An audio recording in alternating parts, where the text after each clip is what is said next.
Salut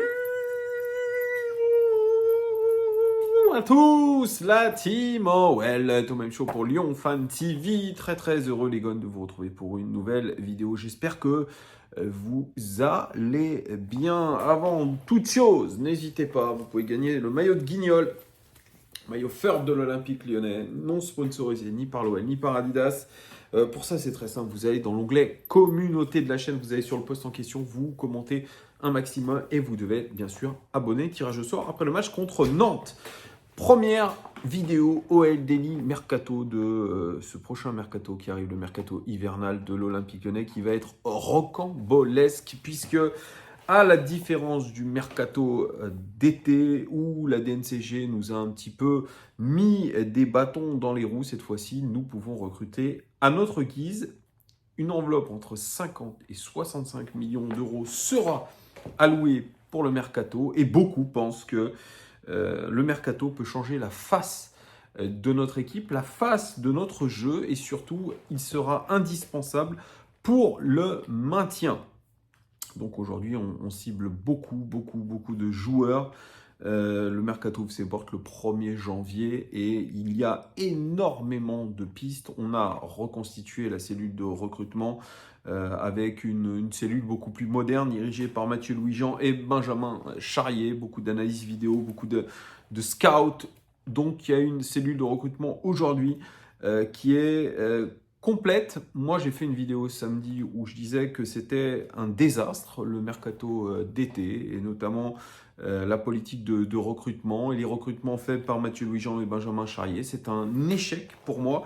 Je le maintiens. Certains m'ont dit que je racontais que des conneries, que je déversais ma haine gratuitement, alors que Benjamin Charrier et Mathieu Louis-Jean ont dû composer avec les sanctions de la DNCG. Ce n'est pas pour moi une excuse.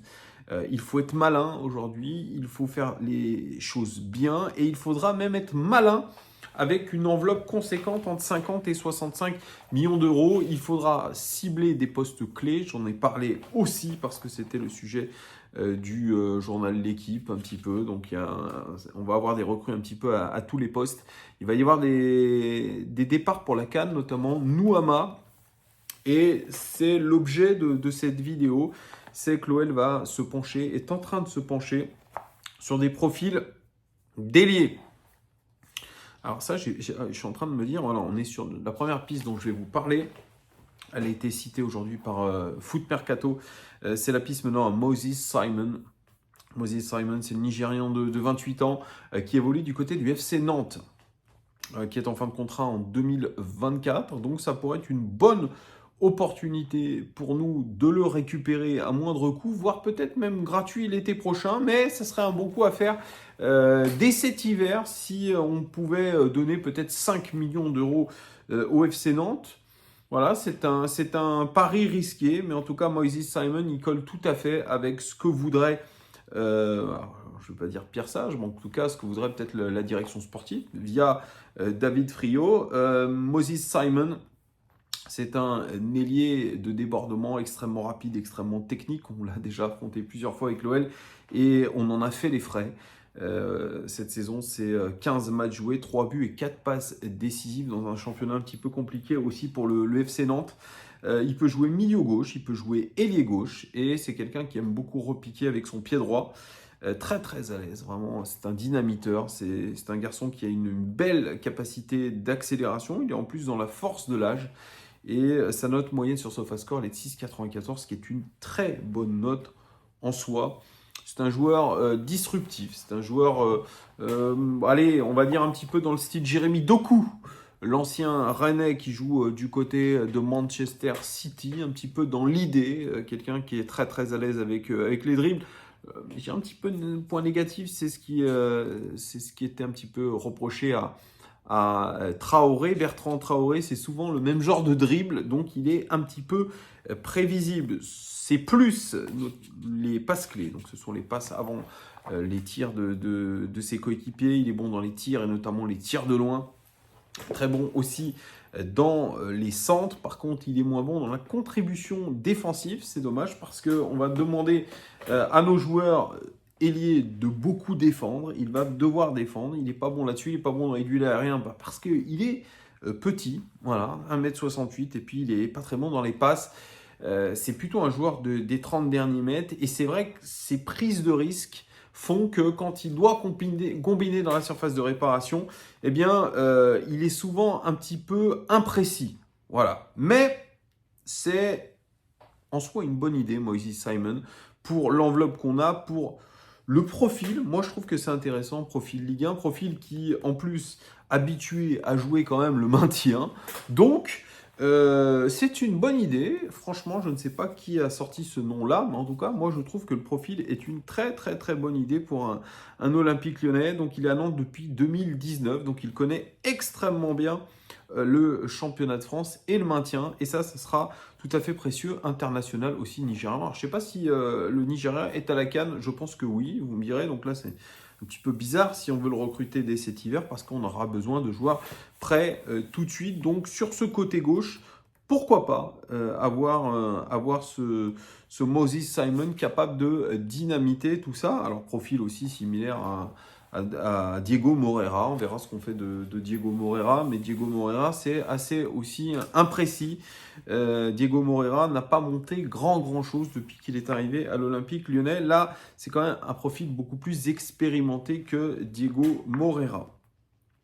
Deuxième piste, ça aussi c'est un ailier, ça c'est un ailier droit pour le coup, puisque Ernest Nuama va partir à la CAN et il va falloir le remplacer. Là c'est la piste d'un ailier droit et c'est un ancien du championnat de France, puisque c'est un joueur qui est né à Martigues, qui a été formé à l'Olympique de Marseille. Il s'agit de Youssouf Sarri, franco-turc, et il a décidé, comme pas mal de ses compatriotes binationaux turcs, de partir au pays pour pouvoir tenter sa chance, notamment du côté de Trabzonspor. Et là, il est dans un club qui est en grande difficulté financière, l'Adana Demirspor, qui est en cessation de paiement et qui sera obligé probablement de vendre un certain nombre de joueurs car ils ne peuvent plus payer les salaires. Et Youssouf Sarri, il a une très belle cote parce qu'il est international turc, parce qu'il connaît un petit peu la Ligue 1. Il a démarré à l'Olympique de Marseille en 2019. Il a côtoyé les Payet, les Mandanda, les Florian Thauvin. Il était très proche d'ailleurs de Florian Thauvin. Il est parti aussi en prêt du côté de Clermont. Ça, c'était en 2018. Ça, c'était avant. Puisqu'il est parti du côté de la Ligue 2 avec Clermont. Donc, il a une expérience un petit peu en Ligue 2. Et il s'est dit, je ne vais pas avoir trop ma chance à l'OM. Donc, je décide de prendre ma chance dans mon pays d'origine, où j'ai mes origines, puisqu'il est né à Martigues.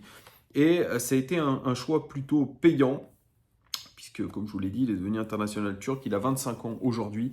Il fait la même taille que Moses Simon. Il fait 1m68, ailier droit. Il a fait 13 matchs cette saison, 0 but, mais par contre 5 passes décisives. Alors, allez voir une vidéo de Youssouf Sarri. Il est assez adroit dans le but. C'est un ailier droit gaucher, donc qui rentre intérieur, un petit peu comme Moses Simon. Il joue faux pied. Et ce qui m'a assez étonné, c'est que c'est un garçon qui a une énorme accélération et c'est un mix dans ma tête de Arjen Robben, de Lionel Messi et de Mathieu Valbuena. Alors, le portrait, le morphotype, le portrait robot que je vous en fais, c'est assez hallucinant, mais ça m'a fait penser à ça parce qu'il a vraiment ces caractéristiques-là de ces trois joueurs. Alors, Lionel Messi, vous allez me dire, je m'enflamme, mais il y a une gestuelle, il y a une taille qui se rapproche un petit peu de tous ces joueurs-là. Et franchement, il est assez impressionnant parce qu'il court et il a une belle capacité de dribble. Et je comprends le profil, c'est un petit peu le profil aussi de Nuama, mais je me demande s'il n'est pas même plus explosif que Nuama. Intéressant aussi. Moi, je trouve que c'est deux pistes intéressantes, que ce soit Moises Simon ou Sarri, c'est exactement ce qu'il nous faudrait, des ailiers de débordement percutants. Peut-être pour jouer dans un 4-3-3, même si Pierre Sage veut, on ne sait pas s'il sera maintenu après la trêve hivernale, ça aussi, mais ça serait plutôt pour jouer dans un 4-3-3. Là, on voit que Pierre Sage veut jouer dans un 3-4-3, 3-5-2. Alors, ces deux joueurs-là peuvent s'incorporer dans différents systèmes. Mais là, on est vraiment typiquement dans 2 joueurs de couloir qui débordent, qui centrent, qui provoquent dans les derniers mètres.